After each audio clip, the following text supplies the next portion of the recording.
শীতে জমে যাওয়া এক নেকড়ে। নড়াচড়া না করলে এর মৃত্যু অবধারিত। কল্পনা করুন এমন একটি গ্রাম যেখানে তাপমাত্রা নেমে যায় -৭১.২ ডিগ্রি সেলসিয়াসে। সেখানে মাত্র কয়েক মিনিট বাইরে থাকলেই হতে পারে ফ্রস্ট বাইট, অঙ্গহানি, এমনকি মৃত্যু। এটা কি ফ্রস্ট বাইট? ও হ্যাঁ। মাত্র 15 মিনিটের একটু বেশি সময় বাইরে থাকার পর আমার নাক সাদা হয়ে যায়, কোষের ভেতরে বরফ কণা জমতে শুরু করে আর টিস্যুগুলো মরতে শুরু করে। আর যদি 5 মিনিট বাইরে থাকতাম আমার নাকে টিস্যু স্থায়ীভাবে ক্ষতিগ্রস্ত হয়ে যেত। মানুষ যখন বাইরে নিঃশ্বাস ফেলে তখন মনে হয় পিছনে শুকনো ঘাসের শব্দ হচ্ছে। আসলে এটা হলো গরম নিঃশ্বাস বরফ কণায় পরিণত হওয়ার শব্দ। আমি এখন পৃথিবীর সবচেয়ে ঠান্ডা বসবাসযোগ্য স্থানে রয়েছি। এটি হলো ওইমিয়াকন। বেঁচে থাকতে আমি প্রায় 20 স্তরেরও বেশি পোশাক পরেছি, যার ওজন প্রায় 14 কেজি। 30 ডিগ্রি সেলসিয়াসের ঘর থেকে বের হওয়া মানে এক লাফে 100 ডিগ্রিরও বেশি তাপমাত্রা কমে যাওয়া। আর তাই আমি গ্লোভস, বুট আর প্যান্ট পরেছি, যার সবই রেনডিয়ার লোম দিয়ে তৈরি, কিন্তু তবুও এগুলো যথেষ্ট নয়। এবং এখন আমি আপনাদেরকে দেখাবো জীবন এখানে কিরকম এবং বাইরে যাওয়াটাই বেঁচে থাকার জন্য কত বড় লড়াই।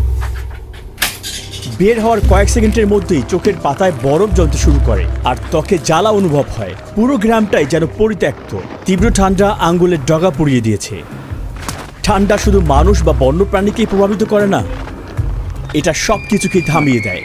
ফোন ঠিকমতো কাজ করে না, হঠাৎ করে বন্ধ হয়ে যায়। বাইরে ফেলে রাখা গাড়ি কয়েক ঘন্টার মধ্যেই জমে যায়। মাটি সবসময় বরফে ঢাকা থাকায় এখানে কোনো ফলমূল বা সবজি জন্মায় না।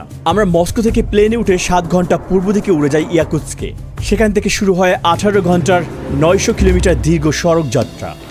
এখন রাত 2টা। অবশেষে আমরা পৌঁছেছি পৃথিবীর সবচেয়ে ঠান্ডা গ্রামে। থার্মোমিটার দেখাচ্ছে -7.5 ডিগ্রি সেলসিয়াস।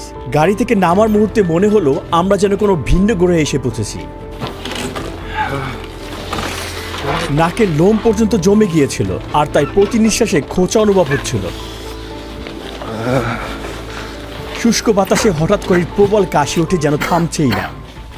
ওইমিয়াকন গ্রামে প্রায় 800 জন মানুষ 1.5 বর্গ কিলোমিটার এলাকা জুড়ে বসবাস করছেন। এখান থেকে বাইরে কাউকে দেখা প্রায় অসম্ভব। মনে হচ্ছে যেন সময়টাই এখানে থেমে গিয়েছে। এখানে প্রচন্ড ঠান্ডা। প্রায় 15 মিনিট ধরে হাঁটছি। দেখতে পাচ্ছেন আমার বন্ধুর চোখের পাতাগুলো বরফে জমে আছে। এছাড়াও দেখতে পাচ্ছেন তার উপরের ঠোঁটে একটি বড় বরফের ফোঁটা জমে আছে। ওইমিয়াকন আমাদের ভূমি পাহাড় দিয়ে ঘেরা। এখানে অসম্ভব রকমের ঠান্ডা পড়ে। তাপমাত্রা নেমে যায় -63 বা এমনকি -64 ডিগ্রি সেলসিয়াসেও। যেহেতু ওইমিয়াকন একটি উপত্যকার মাঝে অবস্থিত, এখানে বাতাসের চলাচল কম। ঠান্ডা একবার জমে গেলে সেটা নড়ে না, ঠিক সেখানেই থেকে যায়। এই এলাকায় মাটির নিচের স্তর সারা বছর বরফে জমে থাকে। এই বরফের স্তরকে বলা হয় পার্মাফ্রস্ট, আর এটি 100 মিটার দীর্ঘায়িত হতে পারে। এই চরম ঠান্ডায় টিকে থাকতে গ্রামের মানুষরা একটি কেন্দ্রীয় হিটিং সিস্টেম গড়ে তুলেছেন। একটি মাত্র কয়লা চালিত বয়লার থেকে পাইপের মাধ্যমে বেশিরভাগ এলাকায় পৌঁছে দেওয়া হয় তাপ। এই ব্যবস্থাটি এক মুহূর্তের জন্য বন্ধ হওয়া চলবে না। এখানকার বাড়ির ভেতরের গঠন সাধারণ গ্রামীণ বাড়ি থেকে সম্পূর্ণ ভিন্ন। পুরো বাড়ি গরম রাখতে কেন্দ্রীয় বয়লার সাথে সংযুক্ত পাইপগুলো ঘরের মধ্য দিয়ে চলে যায়। প্রথমে মোটা কাঠের বিম দিয়ে সমতল একটি ভিত্তি বানানো হয় আর এর উপর বসানো হয় মূল কাঠের গাঁথুনি। এরপরে দেওয়া হয় 30 সেন্টিমিটারের পুরুত্বের একটি সাব ফ্লোর। এরপরে ইনসুলেশন এবং সবশেষে মেঝে। প্রতিটি দেয়াল 7 স্তরের উপাদান দিয়ে তৈরি। বাইরে থাকে কাঠ। এরপরে প্রধান ইনসুলেশনের বাধা হিসেবে থাকে বসাল্ট লোম। এরপরে প্লাস্টার, মেস, ফোম ইনসুলেশন, আরও এক স্তরের প্লাস্টার এবং সবশেষে ভিতরে কাঠের প্যানেল থাকে। জানালাগুলি 3 স্তরের কাচের, যা এই প্রচণ্ড ঠান্ডা থেকে রক্ষা করার জন্য অত্যন্ত গুরুত্বপূর্ণ। ছাদের ভিতরে ইনসুলেশনের জন্য ব্যবহৃত হয় সরাস্ট এবং মাটি। হিটিং সিস্টেমের সাথে এই ব্যবস্থা ঘরকে গরম রাখে। প্রতিটি বাড়িতে প্রবেশপথের প্রথম ঘরটিকে ইচ্ছাকৃতভাবেই ঠান্ডা রাখা হয়। আমরা সামনের ঘরেই সবকিছু জমাট বাঁধিয়ে রাখি। এই ফ্রিজটি দেখো, একেবারেই প্রাকৃতিক। এখানে আমি দুধ আর মাংস জমিয়ে রাখি, ঠান্ডায় সংরক্ষণ করি। আপনারা নিশ্চয়ই দেখছেন প্রবেশপথের এই প্রথম দুটি ঘর ব্যবহার করা হয় জিনিসপত্র মজুত রাখার জন্য এবং প্রাকৃতিক ফ্রিজ হিসেবে। এছাড়াও এই ঘরগুলো ভিতরের অংশকে সুরক্ষিত রাখতে বাফার হিসেবে কাজ করে। আপনারা দেখতে পাচ্ছেন ঘরের এই উপরের অংশগুলো বরফে আচ্ছন্ন হয়ে আছে, বিশেষ করে ছাদ। ওইমিয়াকনের দিনটা শুরু হয় খুব ভোরে। ইয়েবদোকিয়া এরই মধ্যে চলে গেছেন গবাদি পশুর খামারে। এখানকার খামারিরা ফ্রস্ট বাইট থেকে সংবেদনশীল টিস্যুগুলোকে রক্ষা করতে গরুগুলোকে কাপড় দিয়ে এভাবে মুড়ে রাখেন। এখন আর ওলান জমে যাওয়ার ঝুঁকি নেই, কিন্তু একবার দুধ বের হতে শুরু করলে তখন আমাদের খুব সাবধান থাকতে হবে। ওইমিয়াকনের প্রচন্ড ঠান্ডার কারণে ভবনে পানি সরবরাহের কোনো পাইপ নেই, থাকলে সঙ্গে সঙ্গে জমে যেত। তাই গরুগুলোকে প্রতিদিন প্রচন্ড ঠান্ডায় নদীতে গিয়ে পানি পান করতে হয়। একের পর এক গরুগুলো ঠান্ডার নরকে পা রাখছে, কারণ তারা জানে দেরি হলেই অসহনীয় হয়ে উঠবে এই ঠান্ডা। তাদের শরীরের লোম সঙ্গে সঙ্গে বরফে জমে শক্ত হয়ে যায়। নদীর এই অংশটুকু বরফে জমে না, কারণ এটি পাহাড় থেকে আসা সতেজ পানির ধারা। ভূগর্ভস্থ ঝর্ণার পানি নদীর সঙ্গে মিশে যায় এবং এই নদীকে বরফে জমা থেকে রক্ষা করে। হঠাৎ করেই আমার পুরো মুখমণ্ডল অবশ হয়ে গেল। বাঁ পাশে পেশি আমি নাড়াতে পারছিলাম না, যেন মুখে প্যারালাইসিস হয়েছে। ইয়েবদোকিয়া খেয়াল করছিল ইতিমধ্যে আমার নাকও জমতে শুরু করেছে। এটা কি ফ্রস্ট বাইট? হ্যাঁ, অবশ্যই। ঠান্ডা রক্তনালীকে সংকুচিত করে এবং ধীরে ধীরে রক্ত সঞ্চালন কমে যায়। যথেষ্ট উষ্ণতা না পেলে প্রতিটি কোষের ভেতরের পানি বরফ কণায় পরিণত হয়, ফলে কোষ ফেটে যায়, তীক্ষ্ণ ব্যথা অনুভূত হয় এবং টিস্যু মারা যেতে শুরু করে। তোমার মুখ ঢেকে রাখতে হবে, এইভাবে মুখ ঢেকে হাঁটো। সাবধানে থেকো, না হলে এটা কালো হয়ে যেতে পারে। এই মুহূর্ত থেকে ডকুমেন্টারি শুটিং শেষ হওয়া পর্যন্ত আমি আর একটা 10 মিনিটের বেশি সময় ধরে বাইরে থাকতে পারবো না। তা না হলে ফ্রস্ট বাইটে আক্রান্ত হওয়া আমার নাক আরও খারাপের দিকে যাবে। ডকুমেন্টারির অগ্রগতির সঙ্গে সঙ্গে এখানে তাপমাত্রা আরও কমতে শুরু করেছে, কিন্তু তারপরও আমরা দেখাবো বেঁচে থাকতে এখানে কি পরিমাণ যুদ্ধ করতে হয়। এই না ওষুধ, এটা হলো অ্যালোভেরা আর শুধু অ্যালকোহল। এমনভাবে ভিজিয়ে নিতে হয়, তারপর যেখানে জমে গেছে সেখানে লাগাতে হয়। আর ঘুষবে না, ঠিক আছে? না হলে রক্তনালী আর ক্যাপিলারিগুলো ক্ষতিগ্রস্ত হবে আর তা থেকে ঘা হয়ে যেতে পারে। ইয়েবদোকিয়া তার ধোয়া কাপড় ঝুলানোর মাধ্যমে তার দৈনন্দিন কাজ শুরু করলো, কিন্তু কয়েক মিনিটের মধ্যে সেগুলো জমে পুরোপুরি শক্ত হয়ে গেল। সমস্ত কাপড়গুলো পুরোপুরি শক্ত হয়ে গিয়েছে। আমার হাত জমে যাচ্ছে।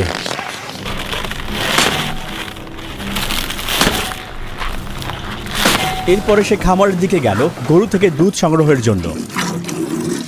আমি ইয়াকুত জাতের গরু পালন করি, কারণ এরা খুব উন্নত মানের দুধ দেয়।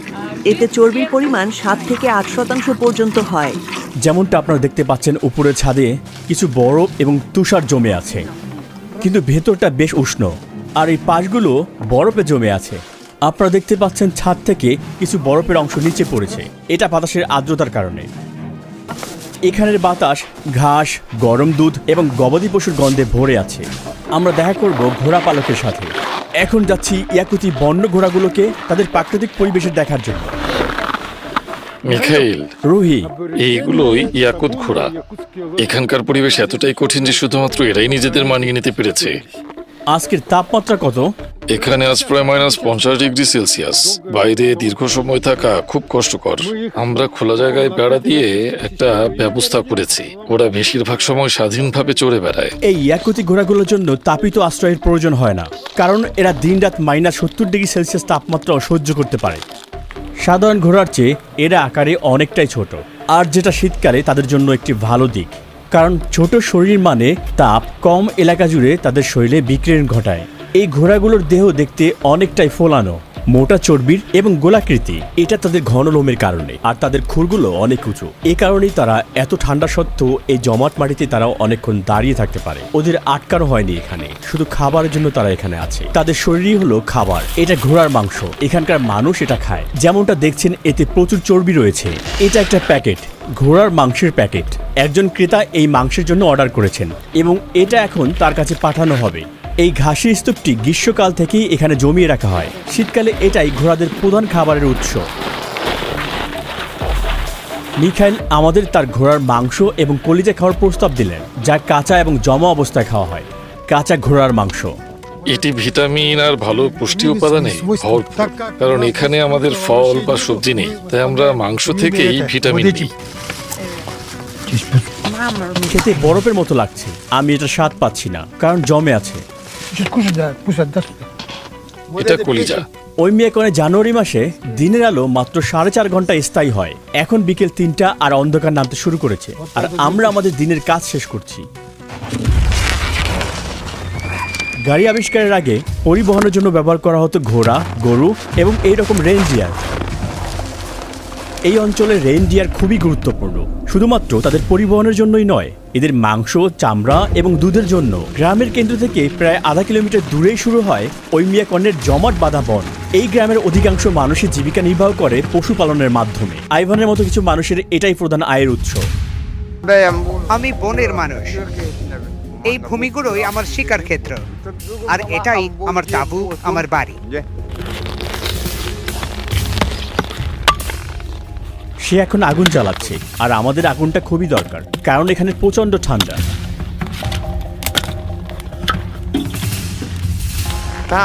আমাদের অবশ্যই নির্দিষ্ট পথেই হাঁটতে হবে। নিচের বরফ অনেক পাতলা। আমরা জমে যাওয়া নদীর দিকে এগিয়ে গেলাম। সেখানে সে আগের দিন একটি মাছ ধরার জাল পেতে রেখেছিল। আইভান ক্যামেরাম্যানকে সতর্ক করলো, কারণ সে ফাটল ধরা বরফের উপর পা রাখছিল। একটা ভুল পদক্ষেপে সে পানিতে পড়ে যেতে পারত এবং ভিজে যেত।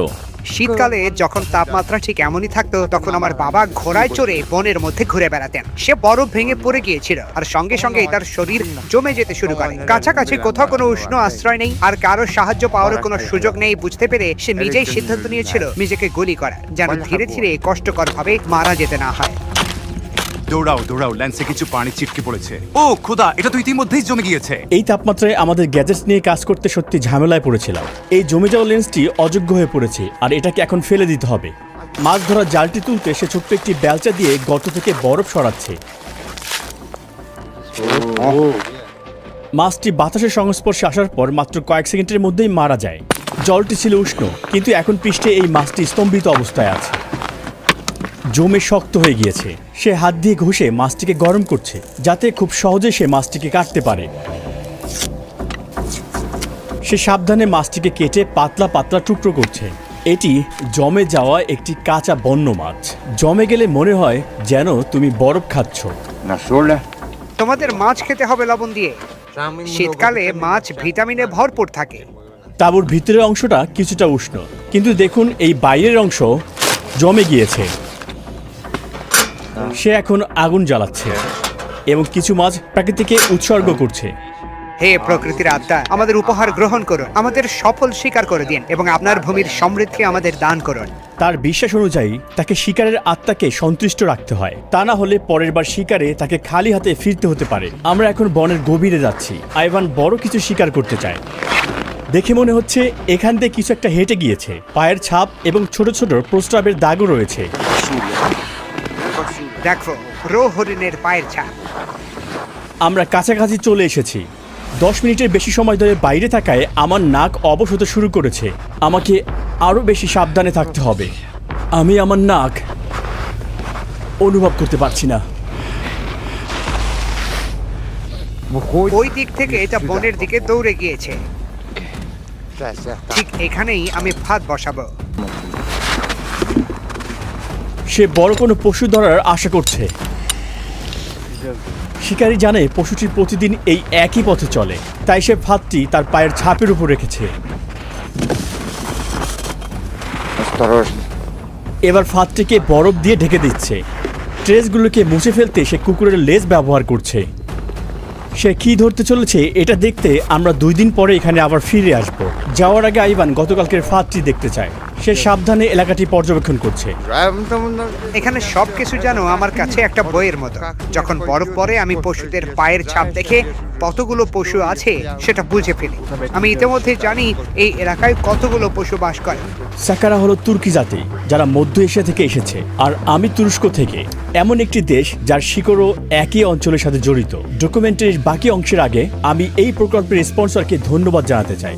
দেখতে চাই আমি তাদের সাথে কতটা ঘনিষ্ঠ। এই তো পেয়ে গেছি। বরফের উপর পড়ে আছে খুবই সহজ একটি শিকার। একটি খরগোশ পেলাম। এটা আকারে খুবই বড়, মনে হচ্ছে সবাই মিলে খুব ভালোভাবে খেতে পারবো। শিকারির ফাঁদে আটকা পড়ে এটা মারা যায়নি, বরফের অতিরিক্ত ঠান্ডায় এটাকে মেরে ফেলেছে। তার মানে প্রকৃতির সাথে এখানে কোনো রসিকতা চলে না। এই ফাঁদটা আজকের ফাঁদ থেকে অনেক ছোট ছিল। পরবর্তী শিকার কি হবে এটা ভেবে আমি খুবই আগ্রহী। আপাতত আজ রাতে মাংস রান্না হবে। ওয়াইমিয়াকনে প্রচুর খরগোশ রয়েছে। যুদ্ধের সময় খরগোশ শিকার করেই আমাদের মানুষগুলো টিকে ছিল। তামারা খরগোশ রান্না করে তার বাড়িতে ডিনার টেবিল সাজিয়েছেন আমাদের জন্য। মাংসে কোনো চর্বি নেই, খুবই পাতলা এবং শুষ্ক ধরনের। পরবর্তী দৃশ্য ধারণ করা ছিল খুবই কঠিন কাজ। রাশিয়ান গ্রামীণ জীবনের উপর ভিত্তি করে নির্মিত ইউটিউব চ্যানেল দ্য আলিঙ্গাপসের সাহায্যে তা আমরা সম্ভব করতে পেরেছি। ভোরের আলো ফোটার সঙ্গে সঙ্গেই আমরা বাড়ির কাছাকাছি কিছু অপ্রত্যাশিত জিনিস দেখেছি। একটি বিশাল সাপের ভাস্কর্য। এটি সম্পূর্ণ গরুর বজ্র দিয়ে তৈরি, ওজন 360 কেজিরও বেশি এবং বানিয়েছেন একজন স্থানীয় কৃষক। এখানে পাইপলাইনের মতো সাধারণ পানি সরবরাহ ব্যবস্থা নেই। পানির পাইপে পানি দিলে তা সঙ্গে সঙ্গে জমে যাবে। এর পরিবর্তে এখানকার বাসিন্দারা ট্যাঙ্কের মাধ্যমে ব্যবহৃত পানি সংরক্ষণ করে রাখে। সেই পানি দিয়ে হাত ধোয়া বা অন্যান্য দৈনন্দিন কাজ সম্পন্ন করে। আমাদের সিঙ্কটা পুরনো, নিচে একটা বালতি রাখা থাকে পানি ধারণ করার জন্য। যখন বালতিটা ভরে যায় তখন আমরা সেটা বাইরে নিয়ে গিয়ে ফেলে দিই। এছাড়া এখানে পানির পাইপলাইন না থাকার কারণে ঘরের ভিতর কোনো শাওয়ার বা টয়লেট থাকে না। এর পরিবর্তে এই প্রয়োজনীয় ব্যবস্থা রাখা হয় বাড়ির কোনো বাগানে, ছোট কোনো কেবিনে। মলমূত্র নিষ্কাশনের কোনো ব্যবস্থা না থাকায় মানুষের বজ্র যেখানে ফেলা হয় সেখানে জমে থাকে, কারণ বাতাসের সংস্পর্শে এলে বজ্রগুলো তাৎক্ষণিক বরফে পরিণত হয়। ফলে এগুলো জমে জমে 1-2 মিটার পর্যন্ত উঁচু স্তম্ভ তৈরি করে, যতক্ষণ না পর্যন্ত কেউ তা ভেঙে পরিষ্কার করে। যখন কাউকে টয়লেট ব্যবহার করতে হয় তখন তাকে প্রচুর কাপড় পরতে হয় এবং দ্রুত এই কাজটি শেষ করতে হয় যাতে জমে না যায়। এটা নিশ্চয়ই সুখকর অভিজ্ঞতা হবে না। এই টয়লেটটি একটু ভিন্ন কারণ এটাকে গরম রাখা হয়েছে, কিন্তু সমস্যা হচ্ছে এখানে পর্যাপ্ত বায়ু চলাচলের ব্যবস্থা নেই। এই ধরনের টয়লেট মূলত ব্যবহৃত হয় ঠান্ডা থেকে রক্ষা পাওয়ার জন্য, কিন্তু এর ভিতরে খুবই দুর্গন্ধ তৈরি হয়। গোসল, রান্না বান্না, থালা বাসন ধোয়া বা পান করার জন্য পানি খুবই অপরিহার্য, কিন্তু এখানে পানি সংগ্রহ একদমই সহজ নয়, বরং একটি জটিল প্রক্রিয়া যা অনেক পরিশ্রমের কাজ। মানুষ এখানে বরফ কেটে কেটে তার খণ্ড সংগ্রহ করে এবং সেগুলো গলিয়ে দৈনন্দিন ব্যবহারের জন্য বিশুদ্ধ পানি তৈরি করে। এই বরফের নিচেই একটি জমাট বাঁধা নদী এবং পানির একমাত্র উৎস। তিনি একটি চিজেল দিয়ে এই বরফগুলো কাটছেন। যদি খুব ঠান্ডা হয় তবে আপনাদের দ্রুত কাজ করতে হবে, না হলে আপনারা জমে যাবেন। আমরা একের পর এক শক্ত বরফের খণ্ড কাটছি এবং সেগুলোকে তুলে স্লেজে রাখছি। 1, 2, 3। আমরা যতটা সম্ভব বরফের খণ্ড স্লেজের উপর রাখছি। আমাদের পূর্বপুরুষরা আগে এই বরফগুলো গরুর গাড়িতে করে নিয়ে যেতেন।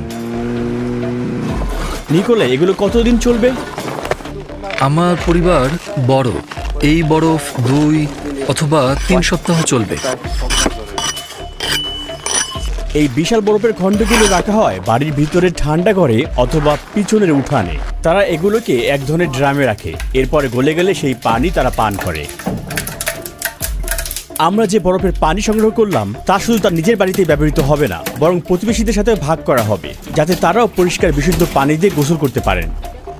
এই গ্রামে গোসলের মাধ্যমে প্রতিদিনের রুটিন শুরু হয় না, বরং শুরু হয় কাঠ কাটার মাধ্যমে।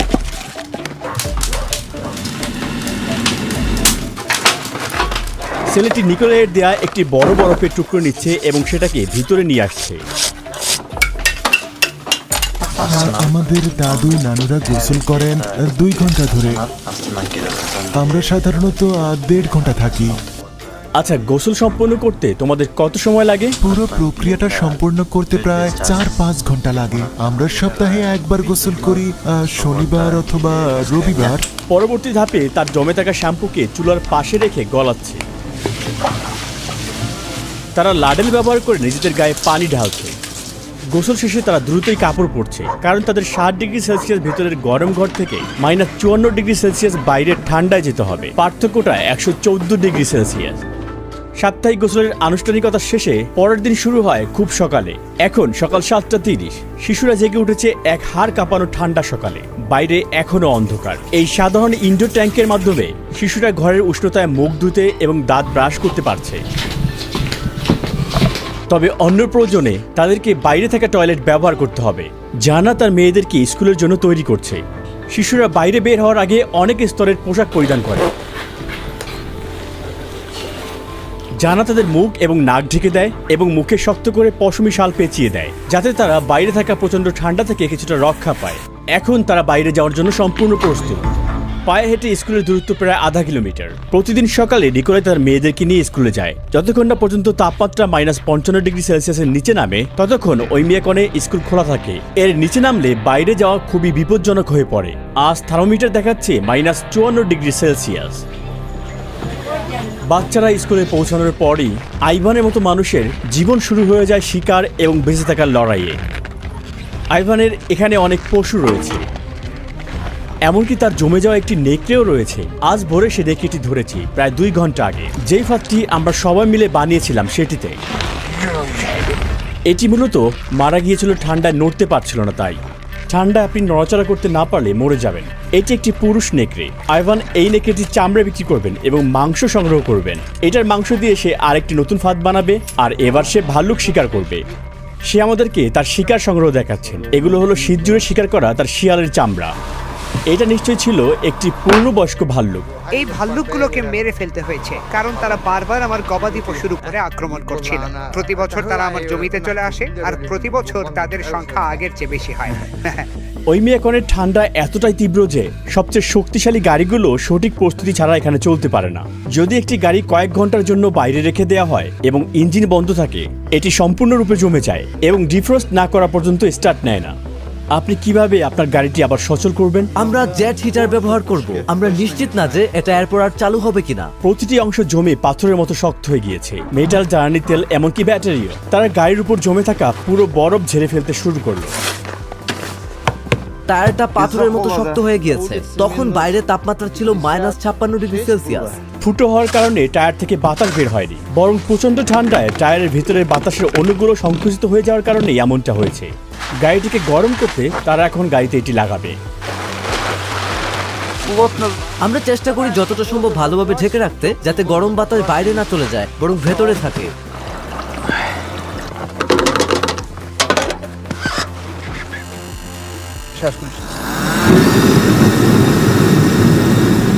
এটা ধরো, বাইরে খুব ঠান্ডা, এ কারণেই সবকিছু গরম রাখতে হয়। যেহেতু গাড়িটা ডিজেল চালিত, ট্যাঙ্কের ডিজেল পুরোপুরি জমে গিয়েছে। গাড়িটা এভাবে থাকবে প্রায় 3 থেকে 4 ঘন্টা। যদি কোনো স্থানীয় বাসিন্দার ভাগ্যে গরম গ্যারেজ জোটে, তাহলে তারা সেখানে মাসের পর মাস গাড়ি রেখে দিতে পারে ইঞ্জিন জমে যাওয়ার ভয় ছাড়াই। আমরা প্রথমবারের মতো এমন একটি গ্যারেজে যাই। এই গ্যারেজের দরজাটা দারুণভাবে ইনসুলেট করা, এটির কোথাও সামান্য ফাঁকা নেই। তারা এ ধরনের উপকরণ ব্যবহার করেছে। দেখুন দেয়ালটি কিভাবে স্তরে স্তরে তৈরি করা হয়েছে, আর গ্যারেজটি গরম রাখতে এখানে পাইপ ব্যবহার করা হয়েছে। আমরা গাড়িটা 3 ঘন্টা গরম করেছি। এখন স্টার্ট দেওয়ার চেষ্টা করব। অ্যাকুমুলেটর লাগানো হয়েছে। ডিপস্টিক দিয়ে তেলের স্তর যাচাই করা হচ্ছে। এই প্রথম সে গাড়ির দরজাটি খুলল। হ্যাঁ, দারুণ। এই গাড়িটি যেন মৃত অবস্থা থেকে জীবন ফিরে পেল। এখন আমরা জায়গাটা ছাড়ার চেষ্টা করব। ওই মিয়াকনে বেঁচে থাকা মানে প্রকৃতিকে জয় করা নয়, বরং তার সাথে তাল মিলিয়ে চলা। প্রাচীন জ্ঞানে পথ প্রদর্শিত হয়ে ইয়াকুব জনগণ ঠান্ডার সাথে যুদ্ধ করে না, তারা একে শ্রদ্ধা করে এবং এর নিয়ম মেনে টিকে থাকে। দেখুন, গাড়ির তাপমাত্রা কিছুতেই বাড়ছে না। এখানে এই নির্মম শীতকে ভয় নয়, বরং আচার অনুষ্ঠান আর অটল বিশ্বাসের সাথে গ্রহণ করা হয়। প্রকৃতি যেমন নেয় তেমনই ফিরিয়ে দেয়। এটা শুধুমাত্র টিকে থাকার গল্প নয়, এটা সহাবস্থান। এই যাত্রার প্রতিটি ধাপে আমার পাশে থাকার জন্য আমার প্রিয় বন্ধু তুরগুত একিমকে জানাই আন্তরিক ধন্যবাদ। তিনি ওই মিয়াকনে আরেকটি অসাধারণ ভিডিও ধারণ করেছেন, যেখানে স্থানীয় এক পরিবারের আমন্ত্রণ গ্রহণ করে তিনি হিমশীতল গ্রামের দৈনন্দিন জীবনের অসাধারণ দৃশ্য তুলে ধরেছেন। তুরগুতের সাথে শুটিং করতে গিয়ে আমরা ঝাঁপ দিয়েছিলাম একটি জমাট বাঁধা নদীতে -55°C। এটা ছিল আমার জীবনের সবচেয়ে চরম অভিজ্ঞতার একটি। যদি আপনি ওই মুহূর্তগুলো